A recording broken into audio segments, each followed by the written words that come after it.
other people are enduring, experiencing, managing. And so it is a privilege to choose how to manage it, right? But we've all been there before where it is so overwhelming that we need to find ways to manage information so that we stay informed, but we don't get overwhelmed. So here are 6 ways that I can help you do that. My name's Amy, and that's tonight's topic for Live Around 5. The first thing that I think is really important in 2023 is to say that there is no right way to be perceiving your suffering, right? If you're saying, this is really hard for me, but you're not Jewish and you're not involved and you don't know anyone there, that's still okay, right? If you say to yourself, I don't really understand exactly what's happening, that's okay. I want you to give yourself grace.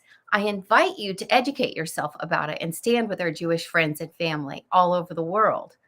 But I want you to know that the way you are feeling isn't something you should judge yourself about. The second thing is to express your feelings in a healthy way. And this can include journaling, writing them down, having the opportunity to speak to a close friend about it, maybe a therapist, but not to just keep the feelings all to yourself.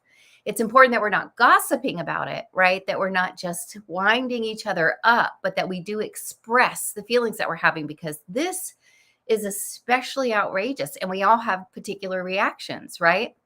Next is going to be to look for the helpers or become a helper. In the case of this war, we're able to donate to help victims of the reckless violence that this terrorist group has just gone crazy with, right?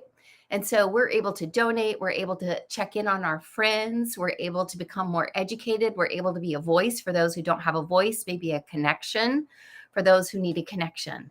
But look for the helpers and realize that there are so many people out there helping. I'm going to add one to my list right now, and that is make sure you snuggle with your pet, because Mr. Charlie senses what I'm talking about, and he wanted to be up here with me, right? Next is be a good steward of information. As information is released to the public through what's happening, it's really scary to see people posting disinformation at a time like this. I know in our modern world that this has become a political tactic. It's become a comforting tactic. It's become just part of the fabric of who we are. But I remember a time where if it wasn't true, we didn't say it, right? And so I want you to think about, if I'm going to be sharing this information, how do I do it in a way that is the most constructive? How can I be a good steward of it? How can I confirm the sources that I'm looking at, our primary sources, are accurate, right? I'm part of a group called the Governors, which you can see here. And that's part of what we work on, is making sure that the information that we're getting is actually accurate before we present it to someone else. Then I want you to be thoughtful of children. I remember back in 9/11 and in the Gulf War that it was really important to make sure that kids were not exposed to all of the information that was out there. And today it's even more impossible to stop that, it seems. And so I would say to be thoughtful of them, to have factual conversations with them, talk to experts about what the best way to be informing them is today, because it's overwhelming for us as adults. Imagine how it is for them as small children. And of course, there are things that they're just not ready to hear or know. It needs to be more generic for some ages, right? We don't need to explain every single thing that's happening. It's important, though, to explain the general broad strokes, but perhaps more importantly, in terms of how you can be responsible, don't talk about it when there are small children around in a manner that is really horrifying or disrespectful, right? Be respectful of their parents and be respectful that they may have very clear boundaries. They may be personally impacted by this. So be thoughtful before you're posting or talking. And then last but not least is just self-care, right? Snuggle with your pet.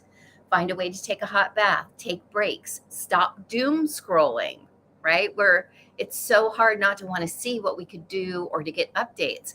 But there's a certain extent at which you're just a glutton for punishment, right? And so those are my 7 suggestions. I added one with the puppy. But I want you to know that you're not alone, that this is an outrageous time to be alive, that the hits continue to keep coming. And that's why resilience is even more important than ever. That's why faith and friendship and loyalty and accuracy and our news outlets being clear as a bell about what's happening is even more critical. So if you are looking for a place to get that information that will feel more educational and less judgmental, that's not going to come down on one side or the other, I invite you to follow Sharon Says So. That's not her name. It's like, well, Sharon says so, right? So the name Sharon, SHARON, says SAYS so. And I can tell you that she will give you accurate information on both sides, compassion. And by both sides, I mean the historical side and the current side. There are no two sides to this. Everyone who is perpetuating violence and killing people is who we stand against, right? We want to stand for peace. We want to stand for supporting families. We want to stand for humanity. So follow Sharon Says So. Remember these tips and hang in there. It's a tough time, but it's not as tough for us as it is for so very many. So I'm sending my prayers and thoughts to everyone there, and I hope you have an amazing night. Take care, and I look forward to seeing you back here tomorrow, live round 5. Bye, Charlie.